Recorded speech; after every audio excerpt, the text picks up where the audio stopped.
A'udzubillahi minasyaitonirrajim. Bismillahirrahmanirrahim. Alhamdulillahirabbil alamin. Wa bihi nasta'in ala umurid dunya waddin. Salatu wassalamu ala asyrafil anbiya al-mursalin. Nabina Rasulina Muhammad wa ala alihi wa ashabihi wa atba'ihi ila yaumiddin. Rabbi li sadri wa yassir li amri wahlul 'uqdatam min lisani yafqahu qawli. Amin ya rabbal alamin. Muslimin muslimat, para pendengar yang dirahmati Allah sekalian. Insyaallah kita akan teruskan semula menyambung apa yang kita pelajari minggu lepas berkaitan dengan ciri dan sifat utama yang mesti dimiliki oleh mereka yang mengaku dan mengikuti Nabi Muhammad sallallahu alaihi wasallam. Jika kita benar-benar pengikut setia Rasulullah sallallahu alaihi wasallam dan tentunya kita mau diakui oleh baginda Nabi sallallahu alaihi wasallam, oleh Allah Subhanahu wa taala, bahwa kita ini adalah pengikut sebenar baginda. Allah Subhanahu wa taala telah meletakkan syarat yang mesti dipenuhi oleh kita.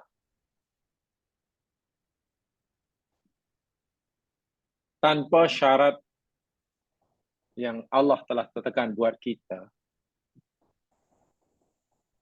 maka pengakuan kita bahwa kita adalah pengikut sebenar Rasul SAW, ya masih perlu dipertanyakan.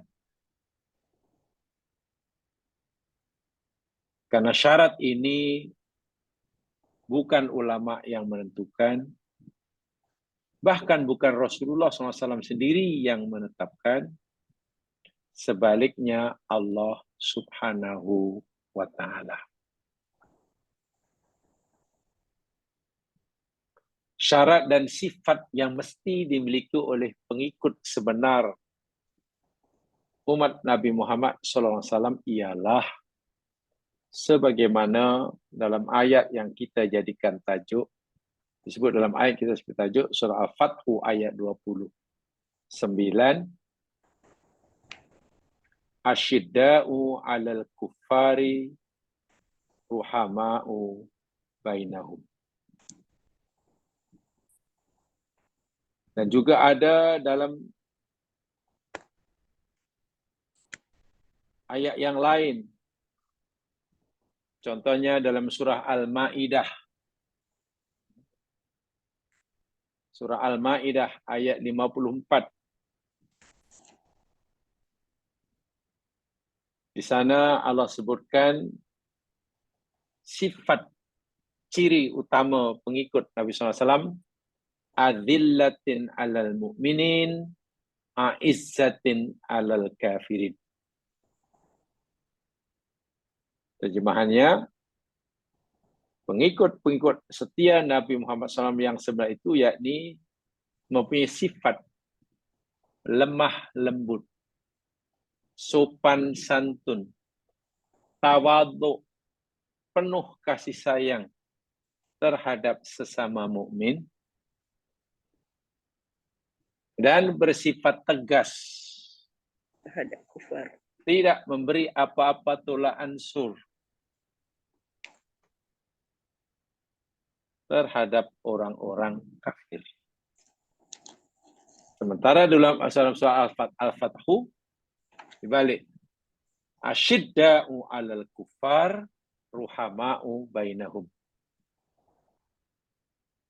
Orang-orang yang bersifat tegas terhadap orang-orang kafir dan ruhama, penuh dengan kasih sayang, saling cinta mencintai di antara mereka.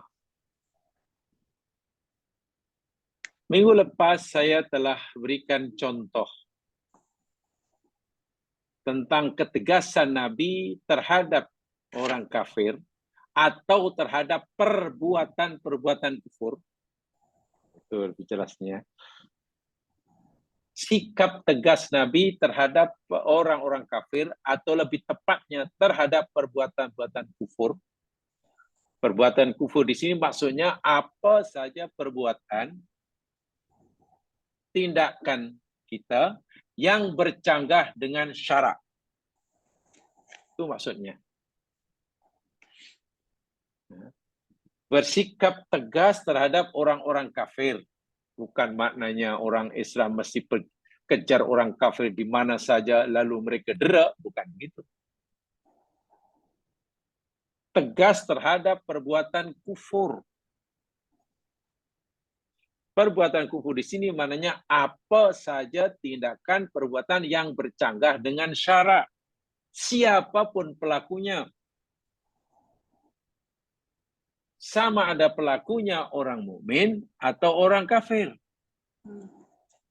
Orang kafir menghina Islam, orang kafir musuh Islam, ya orang Islam tidak boleh beri tolak ansur. Atau orang Islam sendiri yang melakukan perbuatan yang melanggar dengan syarak, Islam tidak akan memberikan tolak ansur. Sebagaimana yang kita telah jelaskan minggu lepas dalam hadis Bukhari Muslim, daripada Ummul Mukminin Aisyah radhiyallahu anha, bagaimana seorang perempuan bangsawan muslimah daripada suku kaum Bani Makhzum, ya, suku yang dianggap bangsawan, golongan bangsawan, ya, atau golongan yalah aristokrat, aristokrat berdarah biru, mencuri. Lalu mereka mintalah jasa baik Nabi, belas kasihan Nabi, agar Nabi tidak melaksanakan hukuman potong tangan kepada dia. Ini kan bercanggah. Mentang-mentang ia orang besar, minta agar jenayah yang dilakukan tidak dihukum.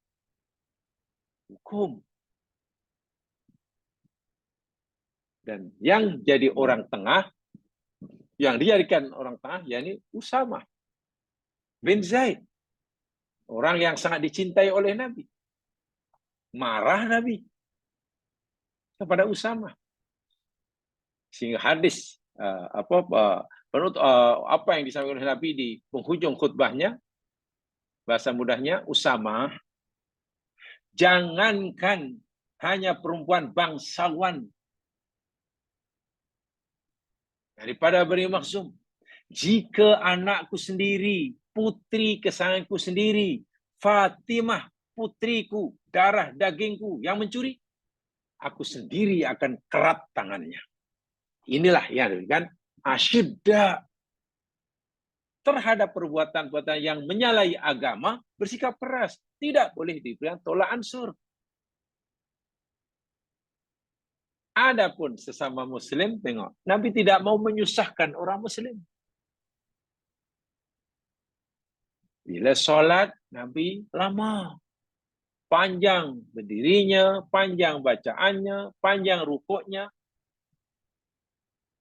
Ketika Nabi ingin memanjangkan solatnya, lama-lama dalam solat seperti biasa, dengar pula di belakang bayi menangis. Lalu Nabi segerakan, Nabi percepatkan. Sahabat rasa pelik. Kenapa solat disegerakan ya Rasul? Ada apa-apa berita dari langit ke? Nabi kata tidak. Aku segera pendekkan. Aku segera segerakan solatku ini. Yakni karena aku mendengar di belakang itu ada baby menangis. Kalau ikutkan hati, innila akumu ila shalah wa ana uridu an utawwila fiha. Ya, kalau ikutkan hati nak panjang, nak lama-lama lah. Tapi fa'asma'u buka al-sabi. Aku dengar tangisan bayi di belakang. Fa'tajawwazu fi salati. Sebab itu aku segerakan salatku. Tak nak lama-lama. Tak nak panjang-panjang bacanya. Karahiyatan an asyukka ala ummi. Karena aku tak mau menyusahkan ibunya. Tengok. Ini namanya adillatin alal mu'minin. Ini namanya ruhama. Kepada sesama muslim penuh dengan kasih sayang. Kepada orang-orang kafir dan perbuatan kufur, Nabi tidak memberikan tolak ansur. Ini Rasulullah yang Allah suruh kita mengikutinya. Jadi saya ulangi, mengikuti Rasulullah bukan sekadar dalam bab iman. Ya memanglah wajib. Iman kita pada Allah, adalah kita berusaha sebagaimana iman yang Nabi Muhammad ajarkan pada kita. Betul. Mengikuti Rasulullah bukan hanya sekadar masalah syariah ibadah. Itu wajib kita tahu. Bagaimana kita solat, kita berusaha untuk mencontohi solat Nabi. Ya. Bagaimana kita haji, berusaha untuk mencontohi, mengikuti haji yang Nabi ajarkan. Betul. Dan sebagainya. Tapi jangan lupa, dalam pergaulan, dalam hidup bermasyarakat. Dan ini yang ditekankan oleh Allah. Asyidda ala kufar ruhama bainahum. Apa saja perbuatan dilakukan oleh orang kafir, lebih-lebih lagi yang melawan syarak, bercanggah dengan syarak, Nabi Muhammad SAW, Allah Subhanahu Wa Taala melalui Nabi Muhammad tidak membenarkan umat Nabi yang menyatakan sebagai pengikut serta Nabi bertolak ansur. Mari, itu contoh Nabi. Sekarang bagaimana sahabat? Ya, sahabat ikut sajalah karena Nabinya sudah seperti itu. Abu Bakar As-Siddiq, jamaah sekalian sebagai contoh. Abu Bakar As-Siddiq. Tengok bagaimana kerasnya, tegasnya Abu Bakar terhadap orang-orang yang melakukan perbuatan yang bercanggah dengan syarak. Tidak diberi muka oleh Abu Bakar As-Siddiq. Abu Bakar, seperti mana yang kita sudah maklum, sahabat yang penuh dengan lin warahmah, penuh dengan kelembutan dan kasih sayang. Abu Bakar seorang sahabat yang kuat, mudah menangis. Baca Quran, ya dapat 40 ayat dah menangis, berhenti. Ketika baginda Nabi SAW sakit, lalu Nabi memberitahu kepada Aisyah Ummul Mukminin radhiyallahu anha, istri baginda, untuk memberitahu Abu Bakar Siddiq, ayahnya, agar menggantinya sebagai imam solat. Aisyah Ummul Mukminin bahkan memberitahu pada Rasulullah, ya Rasulullah, janganlah Abu Bakar ayahku yang kau suruh jadi imam. Walaupun sementara mengganti engkau sakit.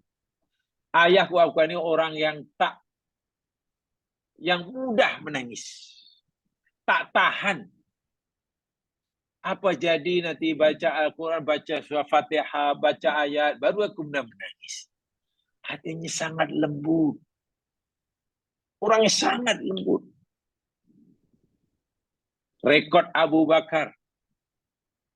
Sebagian besar hartanya diguna oleh Abu Bakar untuk membeli hamba abdi yang muslim daripada tuannya. Setelah dibeli dengan harga yang tentunya tidak murah, hamba abdi itu sudah menjadi milik sepenuhnya Abu Bakar, lalu oleh Abu Bakar dimerdekakannya. Itu Abu Bakar. Baginya, tak sampai hati melihat saudara muslim menjadi hamba abdi. Bilal bin Rabah yang terkenal itu. Itu kan Abu Bakar yang membelinya dan memerdekakannya. Wahab boleh-boleh sahaja jika Abu Bakar tidak mau memerdekanya, dibeli dah jadi miliknya, jadi alhamdulillah. Tapi tidak. Abu Bakar yang orang yang tidak boleh melihat cemana seorang manusia, apalagi muslim, menjadi hamba abdi kepada orang lain. Dibeli.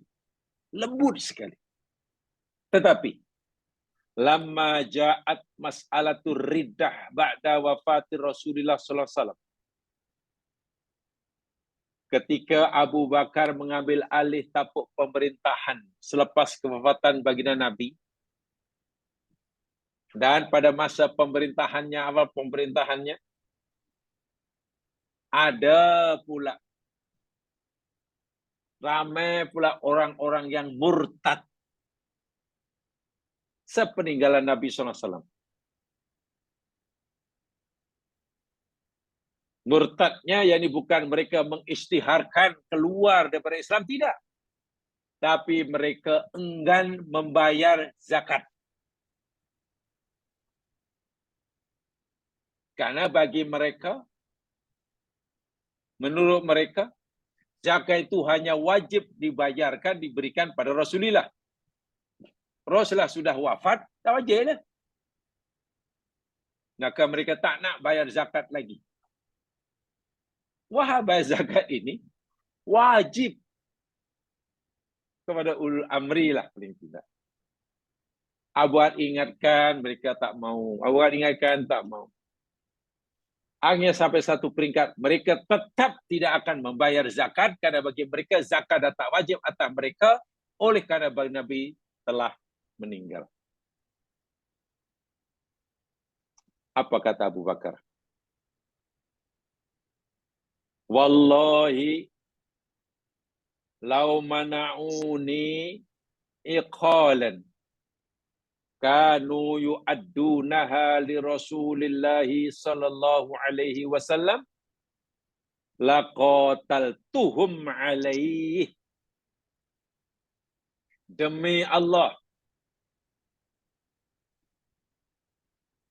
jika sekiranya mereka orang-orang mukmin yang menahan diriku untuk mendapatkan seekor unta daripada mereka yang mereka biasa berikan pada Nabi. Karena pada zaman Nabi mereka bayar zakat unta. Mereka pernah unta. Maka zakatnya pun unta. Tapi pada zaman Abu Bakar mereka tak lagi mau bayar zakatnya berupa unta. Abu Bakar kata, demi Allah, jika sekiranya mereka menghalang aku untuk mendapatkan seekor unta yang mereka biasa berikan pada Rasul sebagai zakat, laqataltuhum alaih. Niscaya aku akan perangi mereka karenanya. Abu Bakar yang lemah lembut itu bertekad untuk mengangkat senjata, memerangi orang-orang mukmin yang enggan membayar zakat. Karena bagi Abu Bakar, orang yang enggan membayar zakat itu sudah dianggap halal darahnya. Halal bukan karena mereka telah kufur, halal karena enggan membayar zakat. Dengan keingkaran. Umar waktu tak setuju. Abu Bakar, umat Islam sekarang ini masih sedikit.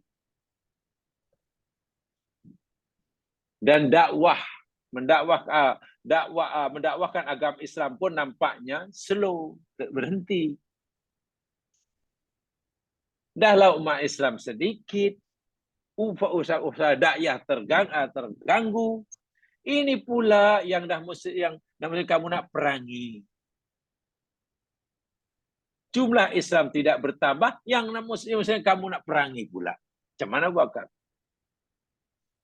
Abu Bakar ya, tetap dengan pendirian. Demi Allah, jika mereka menghalang aku untuk mendapatkan unta yang biasa mereka berikan pada Rasul sebagai kewajiban zakat mereka, niscaya aku akan perangi mereka walaupun seorang diri.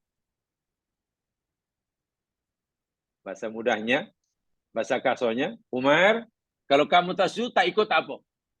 Kalau semua tak setuju, tak apa? Aku akan perangi mereka walaupun seorang diri. Itu ketegasan Abu Bakar terhadap perbuatan kufur.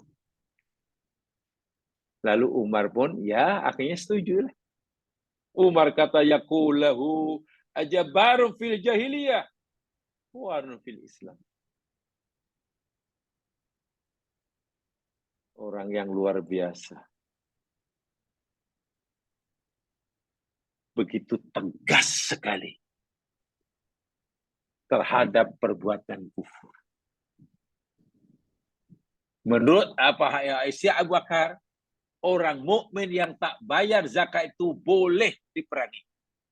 Bukan karena mereka telah kafir, tapi karena keengganan mereka bayar zakat.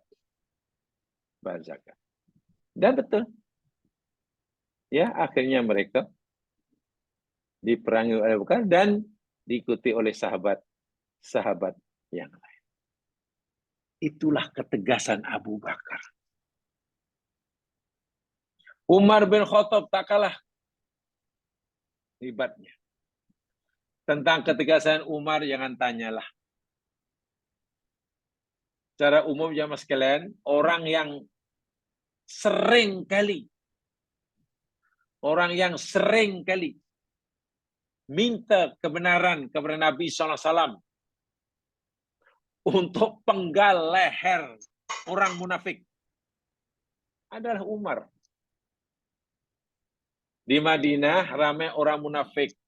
Ketuanya Abdullah bin Ubay bin Salul. Banyak ayat-ayat Al-Quran yang turun berkaitan dengan Abdullah bin Ubay bin Salul. Kerjanya yakni memusuhi Islam dari dalam. Ya. Sanggup buah masjid. Hendak meruntuhkan Islam dari dalam. Masjid diroboh. Bahkan berlaku pergaduan antara orang mukmin pengikut Nabi sama Nabi dengan pengikut Abdullah bin Salam. Turun ayat Al-Quran dalam surah Al-Hujurat. Maknanya Abdullah bin Ubay bin Salul ini bukan orang munafik, ini bukan sekali saja menjadi asbab turunnya Al-Quran. Munafik. Jelas-jelas munafik. Menyusahkan Islam. Umar seringkali minta izin kepada Nabi agar Nabi izinkan untuk penggal leher orang seperti ini. Tetapi Nabi tidak izinkan karena memang tidak ada perintah kebenaran daripada Allah untuk bunuh orang munafik. Allah suruh Nabi perlakukan orang munafik sebagai saudara muslim. Adapun nasibnya di akhirat terpulang pada Allah. Allah sudah diberitahu di neraka di pelapisan neraka paling bawah. Itu Umar. Ada orang jumpa Nabi minta pendapat, nak putuskan, tak puas hati. Jumpa Abu Bakar, tak puas hati. Kamu jangan jumpa saya jumpa Rasul. Apa jawab Rasul? Begini-begini. Kalau Nabi sudah beri jawaban, kenapa kamu tanya aku? Abu Bakar kata, sudah terima saja keputusan Nabi. Orang ini tak puas hati, jumpa Umar. Kot-kot Umar bagi keputusan lain. Yang sesuai dengan kehendaknya. Umar tanya, sebelum jumpa aku, kamu jumpa siapa? Aku dah cari Rasulullah, tapi Rasulullah memberi keputusan, aku tak suka. Lalu kamu jumpa siapa lagi? Aku jumpa Abu Bakar. Apa kata Abu Bakar? Abu Bakar suruh aku terima saja keputusan Rasul, walaupun aku tak suka. Sebab itu aku jumpa engkau, wahai Umar, tolong beri keputusan padaku. Umar tak jawab. Umar, okey, tunggu di situ. Umar masuk rumah, keluar sambil bawa pedang. Bawa pedang. Kamu masih berani jumpa Umar agar Umar beri keputusan yang sesuai yang kamu inginkan. Sedangkan Rasulullah telah memberi dengan keputusan kamu tolak, apa keputusan kamu tolak. Bagi Umar, bila orang sudah tidak mau menerima keputusan Nabi, menurut Umar, orang ini tak layak, tak patut, tak ada hak untuk hidup. Bagi Umar, keras Umar kepada perbuatan kufur. Tapi tengok kepada sama Muslim. Bukankah Umar juga yang terkenal ketika jadi Amirul Mukminin? Malam-malam hari selalu istilah turun ke bawah, turun padang, nak cek keadaan rakyatnya, menyamar. Hanya ditemani oleh seorang, dua pengawalnya saja. Tiba-tiba malam hari adalah rumah yang malah apinya, lampunya belum dipadamkan. Umar mendekatinya. Didengar suara dari dalam. Rupanya percakapan antara ibu dan anak perempuannya. Kata ibunya, nak, campurlah air susu unta yang kita nak jual besok itu dengan air. Biar kita dapat untung yang banyak. Anak perempuan kata, tidak boleh ibu. Mencampurkan air susu unta dengan air itu salah. Umar telah berikan peringatan. Umar itu maksudnya Amirul Mukminin. Umar dengar di luar. Seorang ibu dan anaknya tidak tahu yang suara itu didengar oleh Umar, percakapan mereka berdua. Anakku, ikut sajalah apa kata ibumu. Kalau kita campur pun, walaupun Umar sudah beri peringatan, Umar tak tahu. Ini malam hari Umar ada di istananya. Kata anaknya, wahai ibuku, kalaupun Umar tak tahu, tapi Tuhan Umar tahu. Tuhan Umar tahu. Maknanya Allah tahu. Anaknya tidak patuhi apa kata ibunya. Karena takut Allah Subhanahu wa taala. Umar terus ingat tempat itu, paginya suruh pengawalnya malam tadi untuk mencari tahu siapa yang penghuni rumah itu. Ada berapa orang? Siapa? Ringkas kata, dapat maklumat, oh dalam rumah itu, wahai Umar, hanya seorang perempuan, tidak ada suami, dan anak darahnya. Itu aja, tak lebih dari itu. Umar kumpulkan anak-anaknya. Siapa di antara kamu yang ingin kawin? Yang lain tidak, oh saya sudah. Yang belum kawin akhirnya, aku ya ayah. Ya, aku akan kamu dengan perempuan yang aku dah jumpa. Anaknya setuju. Anaknya setuju kawin dengan perempuan anak darah yang tadi. Anak janda tadi. Umar belum tahu pun anak perempuan itu. Tapi Umar yakin bila anak gadis tadi takutkan Allah seperti itu, sehingga tak mau patuh pada ibunya.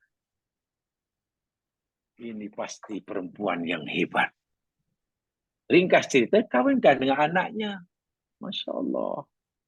Punya anak. Akhirnya Umar punya cucu lah. Punya cucu. Setelah itu lahirlah cicitnya. Siapa aja? Umar bin Abdul Aziz. Yang saya nak sampaikan, selembut itu Umar sesama orang Muslim. Pilih menantu pun tak pernah tengok keluarga siapa. Hanya dengan suaranya, dia tahu bahwa calon menantunya orang yang kuat iman. Itu saja. Tak tengok mukanya, kerjanya apa. Tersentuh Umar bin Khattab. Dan ketika Umar dalam hadis yang lain, bersumber daripada Tariq bin Syihab, ingat, dalam sejarah umat Islam yang berjaya merampas semula Al-Ardul Muqaddasah, Baitul Maqdis lah, ke tangan orang Islam hanya dua. Yang sejarah. Pertama Umar ibn Khattab, yang kedua Salahuddin Al-Ayyubi. Ketika Umar berjaya merampas Baitul Maqdis daripada tangan orang Nasrani, Nasrani takluk, tunduk, dan bersedia menyerahkan kunci Al-Ardul Muqaddasah kepada tentera Islam, orang Islam. Tapi dengan syarat yang menerima mesti Umar bin Khattab. Wahal masa itu yang jadi panglima perang untuk merebut Al-Ardul Muqaddas, Baitul Maqdis, Abu Ubaid bin Al-Jarrah. Serahkan sajalah pada panglima perang Islam. Kata orang Kristen, tidak. Aku hanya akan menyerahkan kunci kota Baitul Maqdis kepada Umar bin Khattab. Umar di Madinah. Ya, akhirnya Umar mesti dialah datang ke Al-Ardul Muqaddasah. Disertai oleh khadamnya. Unta yang dibawa hanya seekor.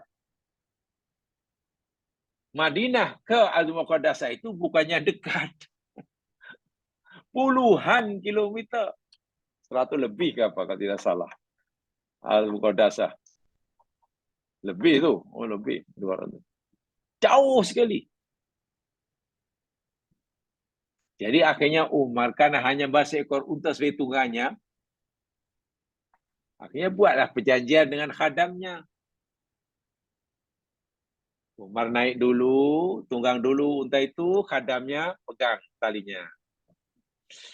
Kalau yang Umar haus, ambilkan air. Nanti sejauh mana sudah dapat sekian, Umar pula turun, khadamnya naik unta. Umar macam jadi khadamnya pula. Begitulah berterusan. Sesampai dekat dengan Baitul Maqdis, tiba giliran Umar pula yang menuntun unta memegang talinya. Khadamnya duduk di atas. Jadi bos. Sudah dekat Al-Ardul Muqaddas. Panglima perang dengan tenteranya sudah siap nak menyambut Amirul Mukminin. Orang-orang Nasrani yang kena sudah tunduk, sudah kalah pun ingin menyambutnya dengan besar-besaran. Tapi dilihat Umar sambil mengepit capal, kedua capalnya di ketiaknya dan memegang tali unta yang ditunggangi oleh khadamnya. Bingung panglima perangnya. Abu Ubaidah bin Al-Jarrah bingung. Lalu mendekati Umar. Jadi kata Abdullah bin Al-Jarrah, ya Amirul Mukminin, wahai Umar, anta taf'alu hadza? Engkau saya mukminin melakukan semua ini? Pegang tali unta sambil mengepit kedua capal, sedangkan di atas unta itu adalah khadam engkau. Tahlak nak khafaika, ku tanggalkan kedua capalmu. Wa tadwala atika, kau kepit begitu. Wa takhuf fi zamanin, dan sambil pegang tali unta. Wa tahudu bihal mahad ma yasuruni ana ahlal bait Islam. Ini tak sesuai, pandang ini tidak sesuai, wahai al-mukminin. Macam mana nanti anggapan orang-orang pembesar-pembesar Nasrani yang nak menyambut kedatangan Amirul Mukminin. Ya, kalau dalam bahasa kita, habislah image Tuan sebagai Mukminin. Tuan Amirul Mukminin dihormati, tapi macam ini penampilan Tuhan, habis nanti mereka tak hormat. Tak patut sebagai tuan negara seperti ini. Penampilannya. Hadamnya pula di atas unta. Umar kata, lam yakul da ghairuka Aba Ubaidillah ja'atuhu nakalan li ummati Muhammadin sallallahu alaihi wasallam. Wahai Abu Ubaidah bin Jarrah, nasib baik engkau yang kata begitu kepada aku. Kalaulah bukan engkau yang kata begitu pada aku, Umar kata, maknanya mungkin memang dah ditala lah, dipukul lah. Umar kecewa dengan panglima perangnya. Kenapa dia berkata begitu pada Umar? Menganggap Umar tidak patut benar-benar seperti itu. Apa nanti kata orang Nasrani? Bila tengok Al-Mu'minin berpakaian begitu, berkeadaan begitu, sambil pegang tali unta di atas untanya pembantunya. Umar berkata, ya Aba Ubaidah, inna kunna adzallu qaumin. Inna kunna adzalla qaumin. Sesungguhnya kami dahulu adalah kaum yang paling hina. Ingat, dahulu kami ini kaum yang paling hina. Masa jahiliyah maksudnya. Fa'azzanallahu bil Islam. Lalu Allah telah memuliakan kita dengan agama Islam. Sekarang kita telah memeluk agama Islam, maka Allah muliakan kita dengan agama Islam. Famahma nadlubul izza bighairi ma azanallahu bi adzallanallah. Maka bila mana ketikanya kita hendak mencari kemuliaan dengan daripada selain Allah, pasti Allah akan hinakan kita semula. Bahasa Umar, kalimat Umar yang luar biasa ini maksudnya secara umum, aku dahulu hina karena kafir jahiliyah. Lalu Allah muliakan diriku dengan memeluk agama Islam. Aku menjadi orang yang mulia dan bisa mulia sekarang karena aku menerima Islam. Dan aku tidak ingin mencari kemuliaan selain itu. Kalaupun kamu merasa malu karena Amirul Mukmininmu berpenampilan begini, nanti apa kata orang Nasrani? Apa kata orang? Baik, tidak kisah. Mereka memuliakan aku ke atau tidak ke, menghormati aku atau tidak, bagi tidak penting. Karena aku telah merasa mulia dengan Islam yang Allah berikan pada aku. Begitu tawaduknya Umar. Tawaduk sekali. Wah, kalau zaman sekarang mungkin memanglah tak restu mana berpemimpin negara bermakna itu. Siapalah image konsultannya. Ketua kepala negara mestilah punya image konsultannya. Cara pakaiannya macam mana, kan? Cara duduknya macam mana, dan seterusnya. Ini tidak. Umar adalah seorang yang luar biasa. Yang luar biasa. Ya mas sekalian, Abu Bakar yang begitu tegas tadi kepada orang lain yang enggan bayar zakat, ada satu sejarah. Ini mungkin susah kita, ya kalau kita bicara tentang hak asasi manusia, atau mungkin apalah, susah mungkin orang sekarang menerimanya. Ayah Abu Bakar namanya Abu Quhafah. Abu Quhafah, ada yang baca Abu Quhafah. Itu ayah Abu Bakar. Sabban Nabi sallallahu alaihi wasallam. Dia mencela Nabi. Mencela Nabi, menghina Nabi. Dan Abu Bakar mendengar ayahnya, ayah kandungnya menghina dan mencela Nabi. Fasokkahu Abu Bakrin sokkatan syadidah saqata minha. Masya Allah. Spontan Abu Bakar tumbuk bapaknya ini. Sekali tumbuk jatuh dia. Coba kalau ini berlaku hari ini, macam mana? Apalah ekstrim sangat nih lah Abu Bakar. Orang tua ditumbuk hingga tumbang. Sampai hati kan dia itu darah dagingnya. Mungkin kalau...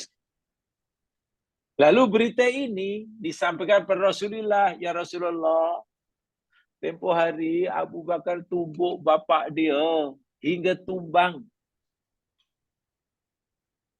Lalu Rasulullah panggil Abu Bakar. Af'alta? Abu Bakar, betul. Kau lakukan itu? Kau tumbuk ayah kamu sehingga tumbang? Qala Abu Bakar. Naam. Iya ya Rasul. Iya. Aku tumbuk dan ia tumbang. Qala, Nabi bersabda, fala ta'ud ilai Abu Bakar, jangan kamu ulangi ya. Perbuatan itu jangan kamu ulangi. Qala Abu Bakrin, apa Abu Bakar jawab? Ya Rasulullah, wallahi, lau kana sayfu qariban minni, laqataltuh. Kalaulah waktu itu ada pedang di sisiku, niscaya aku bunuh dia. Allahu Akbar. Allahu Akbar. Boleh begitu jawaban Abu Bakar. Ya Rasulullah, jangankan aku hanya menubuhnya. Kalaulah time itu adalah pedang di situ, aku bunuh orang tua. Dia menghina engkau ya Rasul. Dia mencerca engkau ya Rasul. Nasib baik aku hanya tumbuk dia. Begitulah ghirrah, kecemburuan yang ada pada diri Abu Bakar terhadap agamanya. Sehingga menurunkan sikap tegas, tidak memberikan apa-apa tolak ansur, tidak memberikan apa-apa tolerance kepada perbuatan kufur. Sama dilakukan oleh orang mukmin, lebih lagi dilakukan oleh orang kafir. Menghina Rasul itu bagi Abu Bakar adalah satu kesalahan yang tidak boleh dimaafkan. Tidak boleh diberi toleransi. Di sinilah Abu Bakar menunjukkan asyidda alal kufar. Bapaknya sendiri pun ditumbuk hingga terjatuh. Kemudian sehingga Allah Subhanahu wa taala menurunkan banyak asbabnya. Tolong jamaah buka Al-Qur'an surah Al-Mujadalah ayat 22. Coba ya. Al-Mujadalah ayat 22.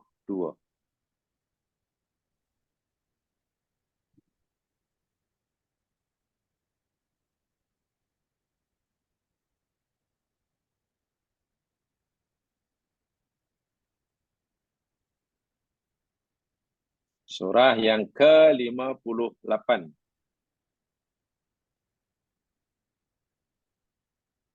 Ayat 22. Atau tepatnya ayat terakhir.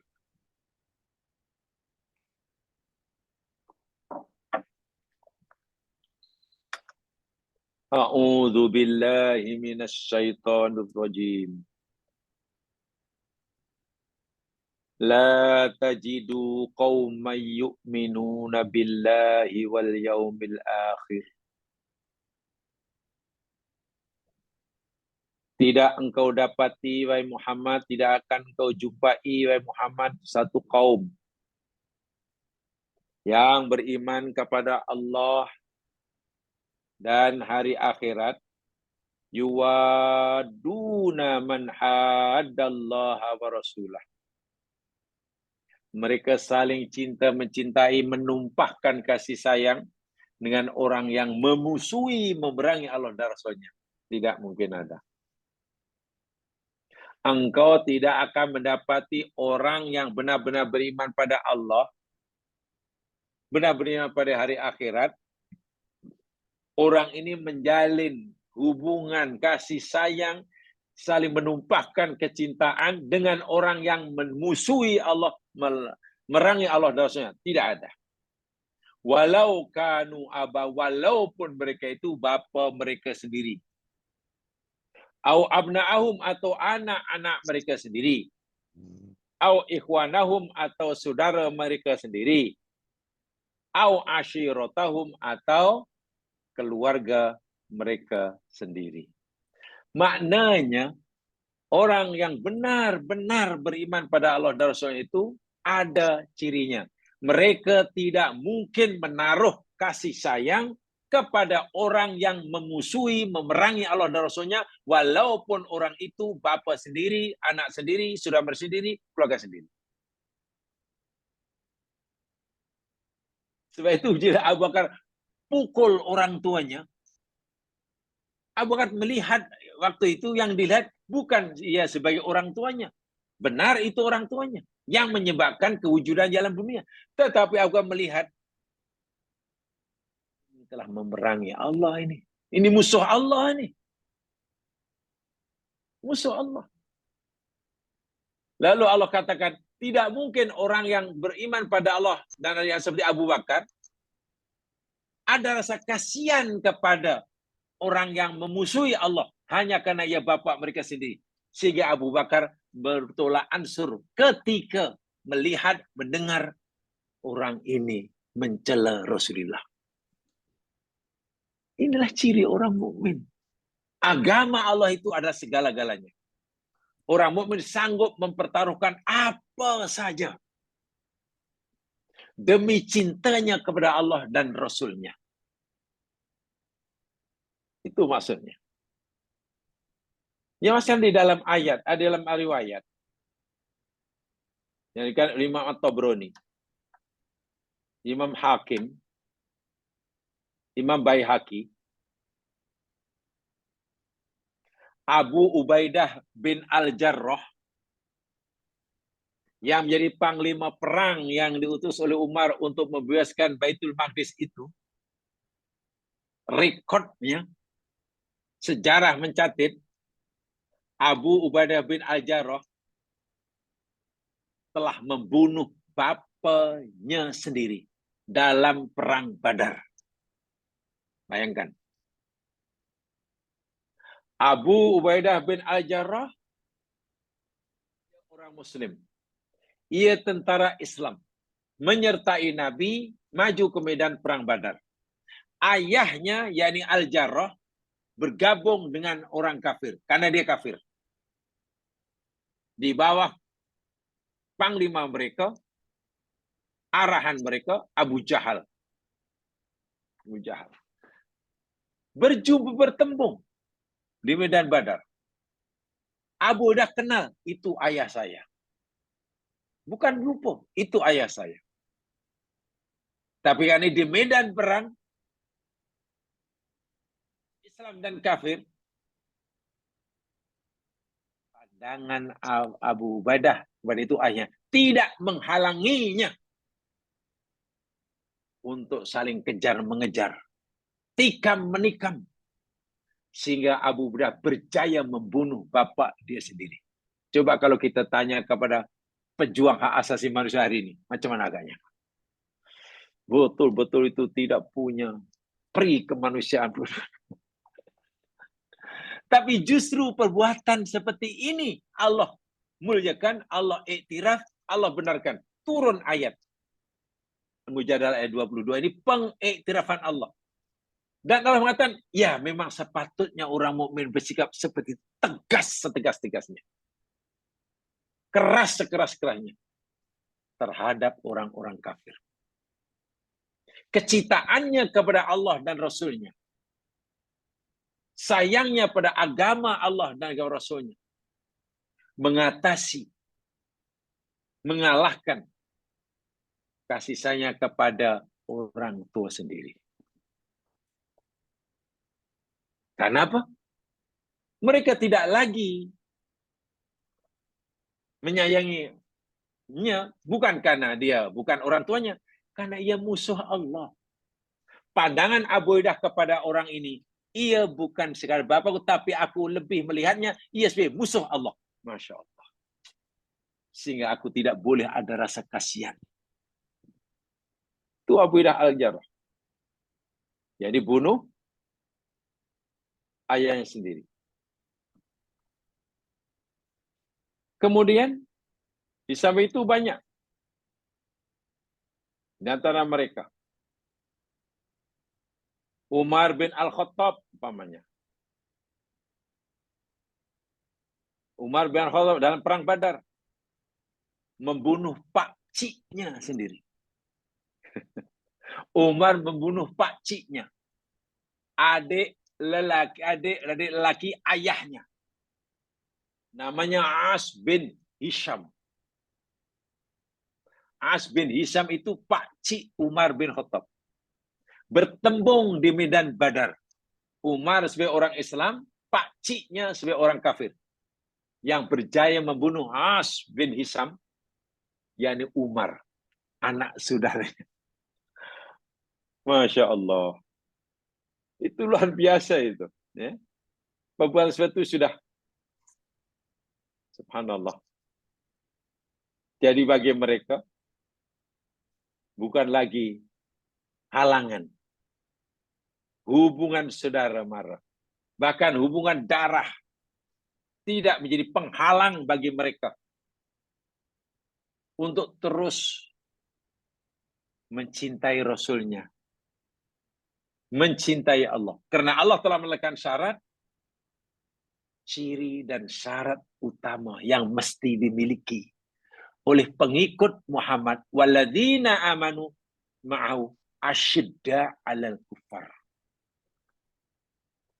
Asyidda 'alal kufar. Inilah ya mas kalian. Sementara ruhama bainahum, sesama mukmin, jangan tanya kasih sayang mereka sama mukmin. Saling cinta mencintai. Hormat menghormati. Rasul sallallahu alaihi wasallam bahkan menyatakan di dalam hadis sahih bahwasanya dari Nu'man bin Bashir riwayat Imam Bukhari, taral mu'minina fi tarahumihim. Engkau Muhammad akan melihat orang-orang mukmin itu di dalam hal kasih sayang mereka, wa tawadudihim, dan cinta sayang mereka, wa ta'atufihim, dan sikap lemah lembut mereka sesama muslim, kamathalil jasad, seperti mana perumpamaan satu tubuh badan. Idza ishtaka udwan lahu sairu jasadihi bis-sahari wal huma. Apabila salah satu anggota sakit, maka seluruh tubuh badan akan juga merasai sakitnya. Ikut simpati. Bis-sahari, tak dapat tidur malam, bahkan demam. Sebatang gigi sakit. Mata simpati, tangan simpati, mulut simpati, semua berdekatan. Itu perempuan orang Islam sesama saya dari segi kasih sayang. Macam tubuh badan yang satu. Itu kasih sayang mereka. Kalau dia itu susah, dia itu maknanya aku, maka aku mesti tolong. Jika dia itu sakit, dia itu adalah aku mesti rawat. Dan itu dibuktikan oleh sahabat-sahabat setia pengikut Rasulullah dalam hal ruhama'u bainahum. Dan telah diiktiraf oleh Allah Subhanahu wa taala kasih sayang mereka sesama mereka. Mari saya tunjukkan ayatnya. Satukan dulu ayatnya. Lihat surah Al-Hasyr ayat 9. Coba lihat surah Al-Hasyr ayat 9. Tadi selepas surah Al-Mujadalah tadi. Selepas surah Al-Mujadalah, surah Al-Hasyr. Lepasnya aja. Ayat yang ke-9.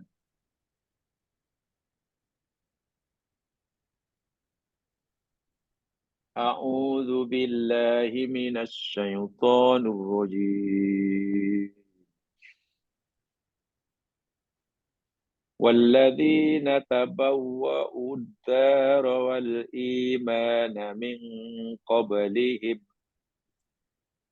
يحبون من هاجر إليهم ولا يجدون في صدورهم حاجة مما أوتوا ويؤثرون على أنفسهم ولو كان بهم خصاصة ومن يوق شح نفسه فأولئك هم المفلحون.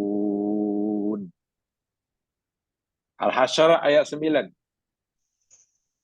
Ini cerita sifat akhlak orang-orang muhajirin. Orang-orang ansor, sorry. Sifat orang muhajirin Allah sebut dalam ayat 8. Sifat orang ansor Allah sebut dalam ayat ke-9. Sifat orang-orang tabi'in, tabi'in hingga kita disebut dalam ayat 10. Jadi 8, ayat 8 untuk muhajirin, ayat 9 untuk ansor, ayat 10 untuk tabi'in hingga kita. Apa pujian Allah pada sahabat ansor? Walladzina tabawwa'u, dan orang-orang merujuk pada muslimin ansor, tabawwa'u, mereka telah menyediakan ad-dar, rumah. Makna mereka telah berdiam diri, menempati, bermustautin. Wal imana, dan juga mereka telah beriman. Min qablihim, sebelum kedatangan mereka muhajirin. Sebelum orang-orang Makkah datang ke Madinah, orang-orang di Madinah telah berdiam diri sana. Maklum mereka warga tempatan. Mereka telah mukmin. Jadi berimannya orang Ansor Madinah itu bukan karena diislamkan oleh muhajirin. Sebelum muhajirin datang mereka dah beriman. Mukminlah. Yuhibbuna man hajara ilaihim. Orang-orang Ansar ini sangat mencintai orang-orang yang berhijrah pada mereka. Orang Ansar sangat mencintai orang-orang muhajirin. Walaupun mereka ini tak pernah kenal sebelumnya. Tak ada hubungan family. Bayangkan. Boleh mencintai seseorang, menyayangi seseorang kerana Muslim. Tidak saling kenal sebelumnya. Apalagi hubungan family, tak ada. So itu begitu muhajirin datang ke Madinah, orang Ansor tanpa disuruh menyediakan tempat tinggal bagi yang ada tempat tinggal. Menyediakan kemudahan-kemudahan. Orang muhajirin perlu makan, perlu minum, perlu pakaian, perlu segalanya. Maklum baru hijrah, tak bawa apa-apa. Siapa yang membantu kehidupan, keperluan hidup sehari-hari? Orang Ansor. Kenapa orang Ansor sanggup membantu? Adakah mereka ini saling mengenali? Tak pernah. Apakah ada hubungan family? Juga tidak. Lalu apa yang menyebabkan Ansor begitu mengambil berat keadaan orang muhajirin? Kerana sama-sama mukmin. Ini dia. Inilah adillah alal mu'minin. Inilah ruhama bainahum. Wala yajiduna fi sudurihim hajatan mimma utu. Dan orang-orang soleh tidak mendapati apa-apa hajat, keperluan, rasa berat dalam hati mereka dari apa yang telah diberikan kepada orang muhajirin. Sama sekali.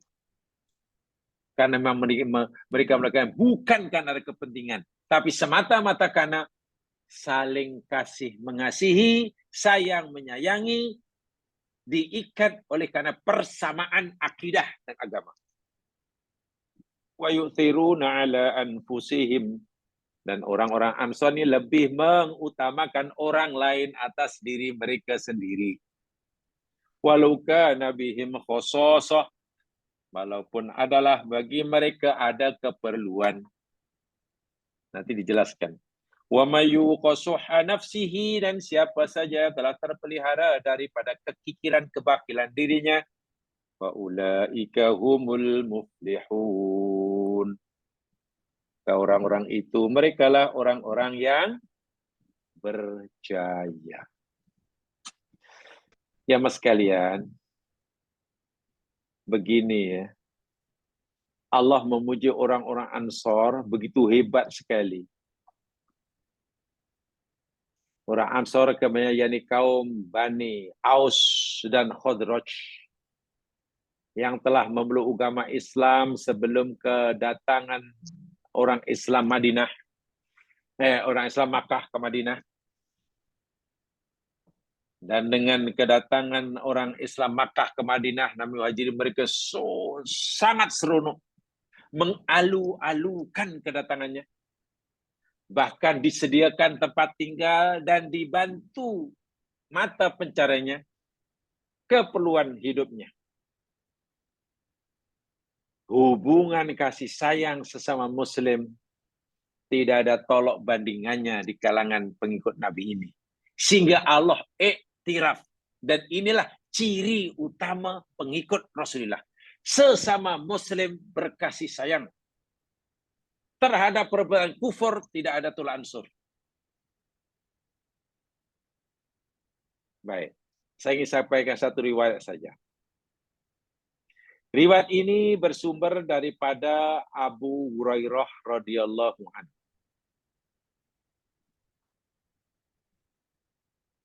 Dirawikan oleh Imam Bukhari Muslim. Juga Imam An-Nasai. Dan juga Imam Turmuzi.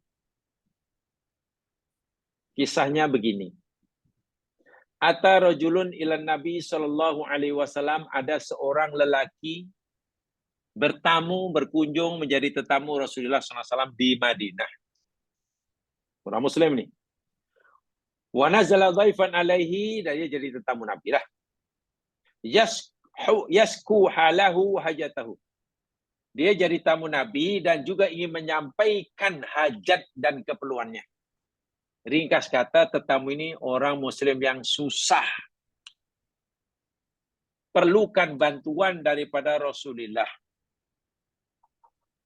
Faba'atan Nabi sallallahu alaihi wasallam ila nisa'i wahidatan tilbal ukhra. Lalu Nabi pun tinggalkan tetamu itu, balik ke rumah menemui istri-istri baginda. Tanya istri ini, ada tak makanan malah sekarang ini gini? Tidak ada. Pergi tempat lain, tidak ada. Begitulah. Ya paling tidak, bantuan yang perlu diberikan terlebih dahulu, yakni makanan lah. Karena memang ia susah, dia lapar. Paling tidak. Nabi nak memberikan dia makanan, balik tanya isinya, dan Nabi tanya, ala indah syai'un kut-kut, adalah makanan di rumah istri-istri Nabi. Fakanat kullu wahidatin takulu, setiap seorang istri yang Nabi temui, ada tak makan, ada makanan, jawabannya sama. Ma ma'ana ilal ma, ya Rasulullah, hari ini tidak ada di rumah kita kecuali air saja yang ada. Masya Allah. Gandum tak ada, buah-buahan tak ada, tamar tak ada. Yang ada air aja ya Rasul. Itu menunjukkan hadza kina'an anau laisa indahunna ta'amul yudhifunu bil. Itu kan yang mereka tidak ada makanan untuk dihidangkan pada tetamunya. Air aja, itu rumah Nabi. Faqala Nabi SAW, lalu Nabi pun bersabda di hadapan sahabatnya. Man yadummu aw man yudhayif hadza wa yut'imuhu wa yakulu fi baitihi. Wahai sahabatku sekalian, siapa agak-agak di antara kamu yang bersedia untuk menjadikan tetamuku ini menjadi tetamunya. Duduk di rumahnya, menanggung makanannya, menyediakan tempat tinggalnya untuk tidur selama dia tamu. Siapa? Ada di antara agak-agak. Faqala rajulun minal ansar, lalu berdirilah seorang ansor. Sebab tetamu ini muslim. Susah. Ada sahabat ansor. Nama dia Abu Talhah. Abu Talhah. Zaid bin Sahal al-Ansori. Abu Talhah. Nama sebenarnya Zaid. Ayahnya Sahal. Sahabat ansor. Nama gelarnya Abu Talhah karena anak dia namanya Talhah. Dipanggil Abu Talhah. Ana, aku ya Rasul. Ya Rasul, ya. Aku bersedia menjadikan tetamu engkau ya Rasul menjadi tetamuku. Aku bila nak bawanya ke rumah, aku nak jamu dia makanan, aku nak izinkan tempat tinggalku untuk tidur. Ada sahabat. Ini tamu Rasul nih, kasihan kalau tak apalah, kau balik. Thumma akhadha suwai fantol kila baitihi. Kemudian baliklah. Segera menemui istrinya si Abu Talhah ini. Berkata pada istrinya, akrimi dhaifa Rasulillah sallallahu alaihi wasallam.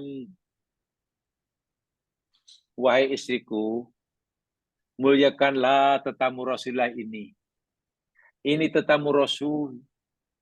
Tapi Rasul hari ini tak ada makanan.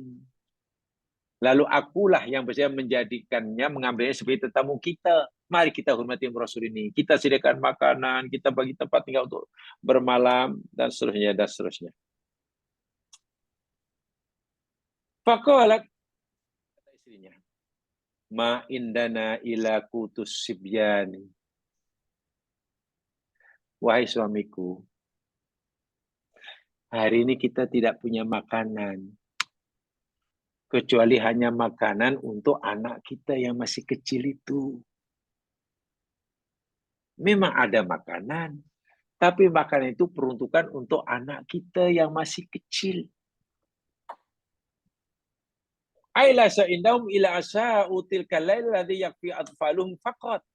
Maksudnya mereka ini tidak punya makanan untuk malam itu, kecuali makanan yang telah mereka punya untuk anaknya malam itu. Anaknya masih kecil-kecil. Faqala laha, lalu apa kata suaminya?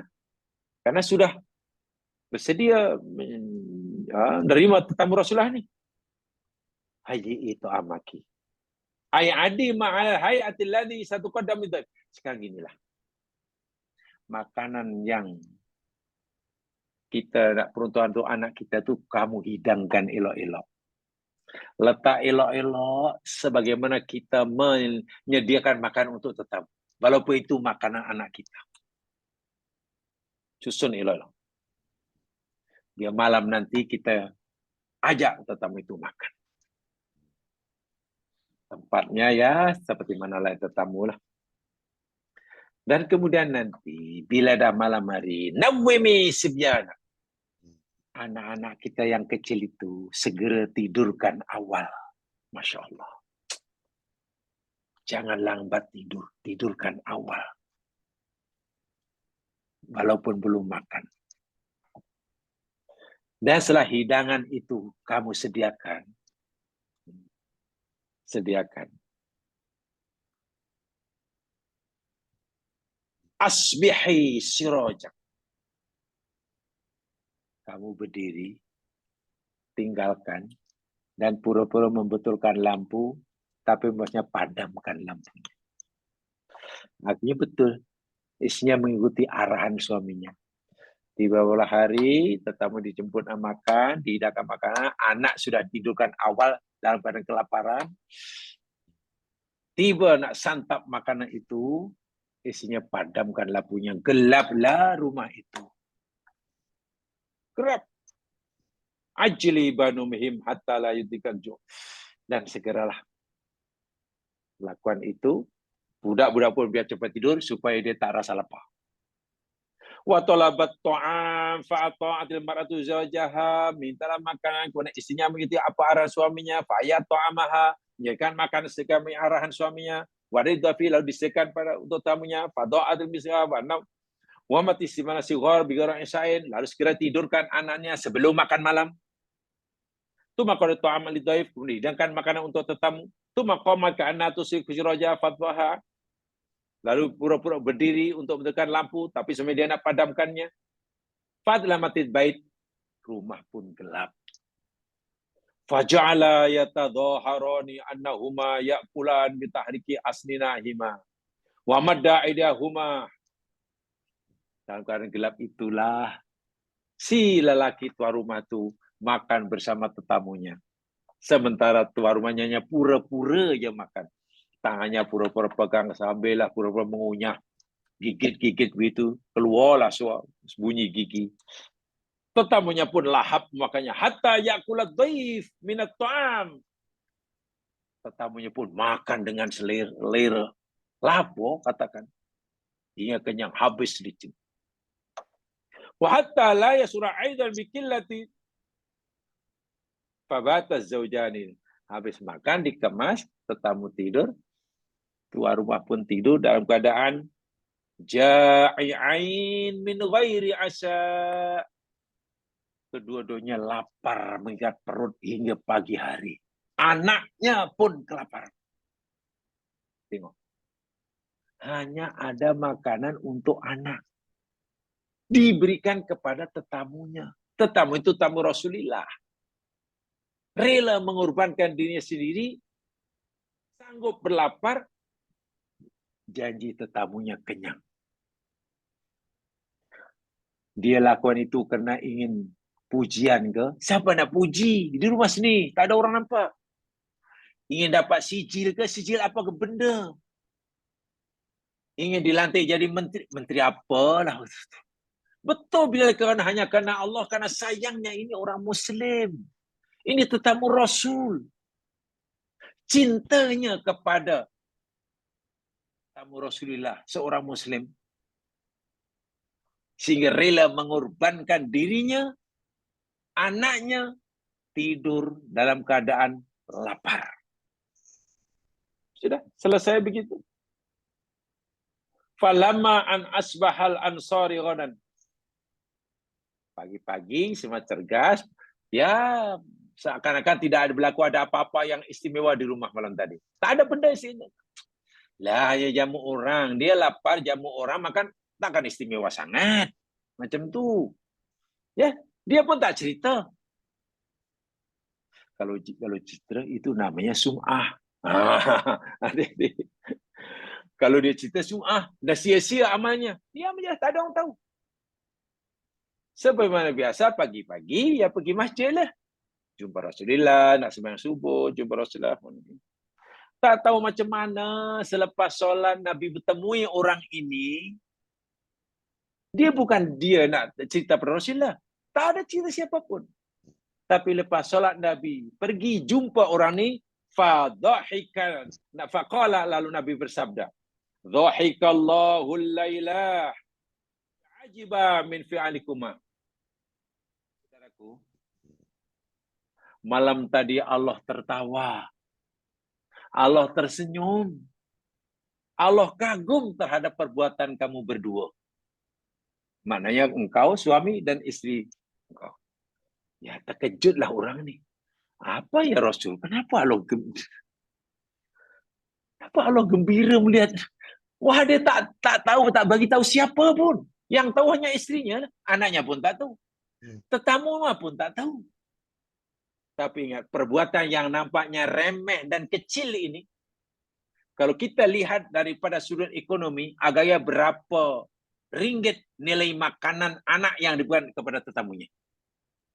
Kecil kan di sini. Tetapi kesediaan seorang Muslim yang perlukan makanan, yang anaknya lapar, tapi ia bersedia memberikannya kepada Muslim yang lain, yang lebih memerlukan, apalagi ia tamu Rasul, semata-mata cintanya sama Muslim. Ini yang Allah nilai. Bukan nilai makanan itu berapa rialnya. Bukan. Karena cintanya sama Muslimlah Allah nilai dan Allah hargai. Sehingga Nabi kata, Allah tersenyum melihat kamu berdua. Allah kagum. Kemudian turunlah ayat yang sedang kita baca ini. Yang di surah Al-Hasyr itu tadi. Masya Allah. Turun ayat itu. Walladzina tabawwa'ud dar wal iman yuhibbuna man hajani wa la yajiduna fi sudurihim hajatan mimma utu. Siruna ala anfusihim walau kana bihim khassasa. Mereka mendahulukan kepentingan orang lain, orang mukmin lain atas diri mereka sendiri. Walaupun mereka ada keinginan, keperluan. Mereka perlu makan, ada makanan. Mereka perlu makan karena mereka lapar. Apalagi itu makan anak yang juga lapar. Tapi mereka dahulukan kepentingan orang lain. Tetamu Nabi yang juga Muslim, yang tentu lebih lapar karena tak tahu berapa hari. Perbuatan itu, Nabi kata, menyebabkan Allah tersenyum. Turunkan ayat ini. Jadi saya ulangi sekali, kita jangan melihat perbuatan itu ala kecil remeh aja, bagi nasi bungkus saja. Bukan masa ngasih bungkusnya. Kesediaan tuh. Dan atas dasar cinta itulah. Itulah sahabat-sahabat setia Nabi itu macam itulah. Sesama Muslim. Sesama Muslim. Tapi Allahu Akbar. Dan yang punya sifat itu bukan seorang dua. Hampir semua sahabat seperti itu. Di dalam hadis yang lain, umpamanya. Masya Allah. Dalam apa namanya hadis Ibnu Abbas. Nabi pernah bersabda, ketika Nabi membagi habuan perang dari peperangan Bani Nadir, di Halau Bani Nadir, Nabi beritahu pada sahabat Ansor, wahai sahabat Ansor, ini depan ini rampasan berang banyak nih, nak diagih-agihkan. Rampasan diperoleh daripada peperangan Bani Nadir, Yahudi. In syi'tum qasamtum lil muhajirin min amwalikum wa diyarikum wa tusyarikunahum fi hadil ghanimah. Wahai sahabat Ansor, aku bagi kamu pilihan. Dua pilihan. Yang mana satu kamu nak pilih, terpulang.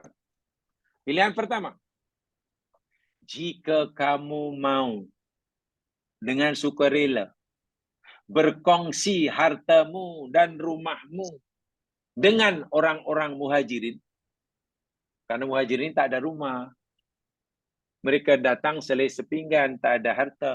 Kalaulah kamu mau berkongsi rumahmu dan hartamu dengan muhajirin,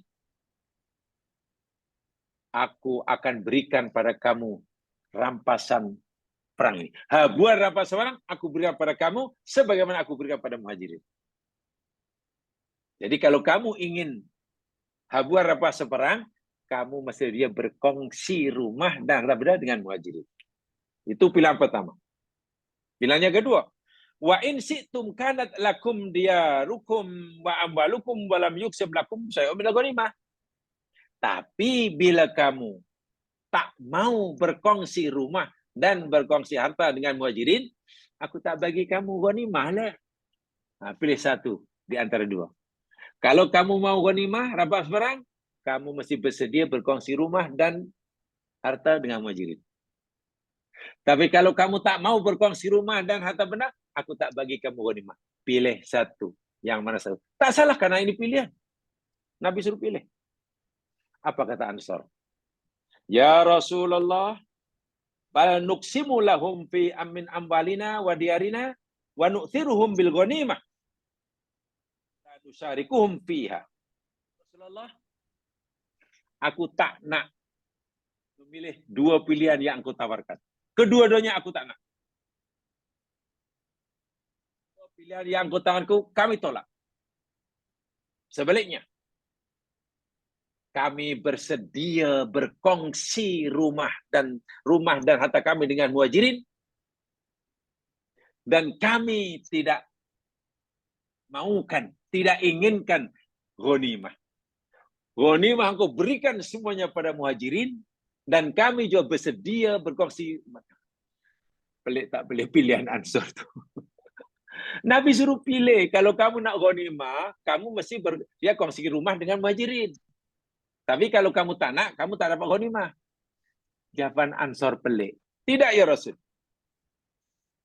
Aku akan berkongsi rumahku dan aku dengan muhajirin, dan engkau tak payah bagi kami sedikit pun ghanimah.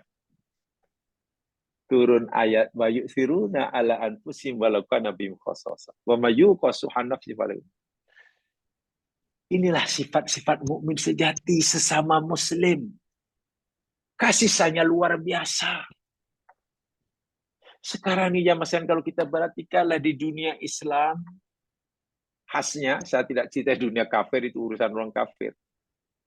Di dunia orang Islam, negara Islam, atau paling tidak di dunia, di negara yang majority umat Islam, Allahu Akbar walillahil hamd.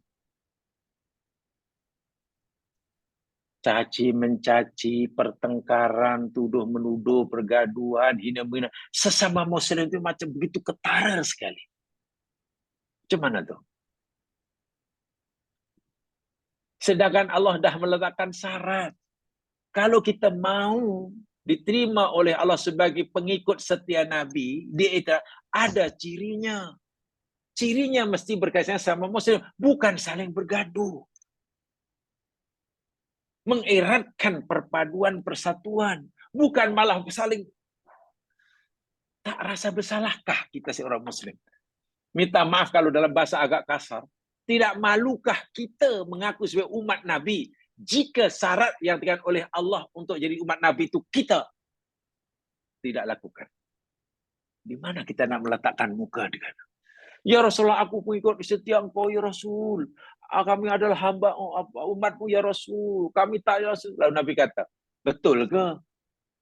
Aku suruh bersatu padu sama Muslim. Aku suruh berkasih sama Muslim. Tapi kamu asyik bercakaran saja. Coba. Jadi Islam tidak cukup hanya dengan solat. Islam tidak cukup hanya telah pergi haji, pergi umroh. Islam tidak cukup hanya dengan membaca Al-Quran. Ini kehidupan sehari-hari. Islam kan kita telah yakini sebagai way of life, cara hidup. Kalau ada orang Islam sama sekalian, rajin sholat, rajin ke masjid, ya memang sepatutnya. Tapi insya Allah, orang-orang non-Muslim tak heran, tak kagum. Oh, orang Islam rajin ke masjid lah, iri kami. Tak. Maka ya memanglah orang Islam. Apa agak-agak yang perbuatan kita yang boleh memikat non-Muslim sehingga mereka tarik pada Islam? Gaya hidup, cara hidup. Sang Muslim tolong menolong, macam tubuh badan yang satu. Itu mungkin baru non-Muslim. Masya Allah rukunnya umat Islam ni. Ya Allah, walaupun mereka ni berbeza baju, ya Allah kasih sayangnya. Ujung mengunjung. Ini tidak. Jangankan jamaskan sakit, mati pun akhirnya tidak takziah. Bayangkan. Bila sudah Muslim meninggal pun akhirnya tak bertakziah, apalagi sakit. Kenapa? Kan itu tadi. Sudah saling membelakang-belakang, sudah saling caci-mencaci. Allahu Akbar. Wah, kalau ditanya di akhirat nanti, man ikhwanuka? Siapa saudara kamu? Macam jawab. Al mu'minu wal muslimu ikhwani. Orang Muslim lelaki, semua lelaki perempuan adalah saudara. Kan itu jawabannya betul. Tapi kalau bukan itu praktiknya dalam sehari-hari, bolehkah kita menjawabnya? Man nabiyuka? Muhammadun nabiyyi. Siapa Nabi Muhammad itu nabiku, pengikutku. Tapi bukan itu yang kita ikuti. Mampukah kita menjawab? Soalan kubur ini bukan boleh dihafal. Bila hafal kita pasti boleh jawab. Bukan. Yang boleh menjawab, yang bolehkan kita mampu menjawab siapa itu amalan kita, perbuatan kita. So marilah jamaah sekalian. Saya ingatkan diri saya sendiri. Kita boleh marah. Kita boleh tegas bila Islam dihina. Ya, siapapun yang menghinanya. Kita tidak boleh memberikan tolak ansur pada perbuatan yang melanggar syarat. Jangankan orang kafir. Bila pelakunya orang Islam pun kita tidak boleh memberikan tolak ansur. Itu merupakan ketegasan kita terhadap kekufuran. Sementara sesama Muslim, sama-sama sholat, sama hajinya, sama dana, rukunlah. Jaga kita, ucapan kita, jangan sampai menyakiti orang lain. Sibabul muslimi fusuqun wa qitaluhu kufrun, kata Nabi dalam hadis sahih. Mencerca, mencela, menghina, mempermainkan, mempelikirkan, mentertawakan sesama muslim itu perbuatan fasik. Iya, fasik. Apalagi membunuhnya adalah kekufuran. La yadkhulul jannata namamun. Tidak masuk surga orang yang suka namimah. Masya Allah. Namimah. Cela, mencela, hina, menghina, mengadu domba, memperang. Tak masuk surga, Nabi kata. La yadkhulul jannata qati. Tidak masuk surga orang yang memutuskan silaturahim. Ingat hadis muflis. Solatnya rajin diterima, ibadahnya rajin diterima, sedekahnya rajin diterima. Maklum, pahalanya banyak, ibadahnya kuat, semua diterima. Pergi akhirat, dia sudah mulai berkira surga mana, pintu mana yang nak masuk. Tiba ditahan karena ada orang menuntut. Ya Allah, dia dahulu mencaci aku. Ambil pahalanya. Ya Allah, dahulu dia menjatuhkan nama aku. Ambil lagi. Dia ambil. Habis pahalanya, dosanya bertambah, lalu dihumban dalam neraka. Itulah muflis. Hadis muflis itu hadis amar yang sangat keras pada umat muslim. Tapi nampaknya, alhamdulillah, masih ramai orang Islam yang tidak ambil berat tentang peringatan hadis muflis, hadis adu domba, hadis namimah, hadis mengkeji, hadis ngurik-ngurik kesalahan orang. Itu dosa semua. Hadis mengumpat. Seakan-akan itu bukan Islam. Dah dilanggar dah. Walaupun dia masih sholat. Walau ibadah sholat, pada sholat, mungkin nanti licin untuk menebus dosa-dosa ini. Sengaja kita pelajari ayat hadis ini, apa ayat ini. Karena ayat seperti ini nampaknya sudah Allah. Macam tidak ada dalam komus kehidupan orang-orang mukmin hari ini. Ya, kita mohon pada Allah agar Allah lindungi kita daripada perbuatan yang sangat-sangat bahaya menurut Islam. Tapi nampaknya sudah dianggap biasa oleh setengah orang Islam. Kita tidak harus terikut-ikut, karena nanti hisab kita di akhirat seorang-seorang. Bukan rombongan. Bukan beramai-ramai, tapi seorang-seorang. Ya mas sekalian, itu saja yang sempat disampaikan. Mudah-mudahan diberkati oleh Allah SWT. Kurang lebihnya boleh dimaafkan. Dan seperti mana yang saya sampaikan tadi pada jamaah sekalian, sementara masih mendengar ini, kelas kita Jumat malam ini saya tukar hari pada jam yang sama, tapi hari Isnin malam Selasa. Insyaallah. Isnin malam Selasa. Jadi bukan lagi Jumat malam Sabtu, tapi Isnin malam Selasa pada masa yang sama. Kecuali ada permintaan tukar pukul 3 pagi. Itu lain cerita lah. Boleh dipertimbangkan. Subhanakallahumma wa bihamdika asyhadu an la ilaha illa anta astaghfiruka wa atubu ilaik. A'udzu minasyaitonir rajim. Wal 'asri innal insana lafi khusr illa alladziina aamanu wa 'amilus shalihat wa tawassaw bil haqq wa tawassaw bis sabr.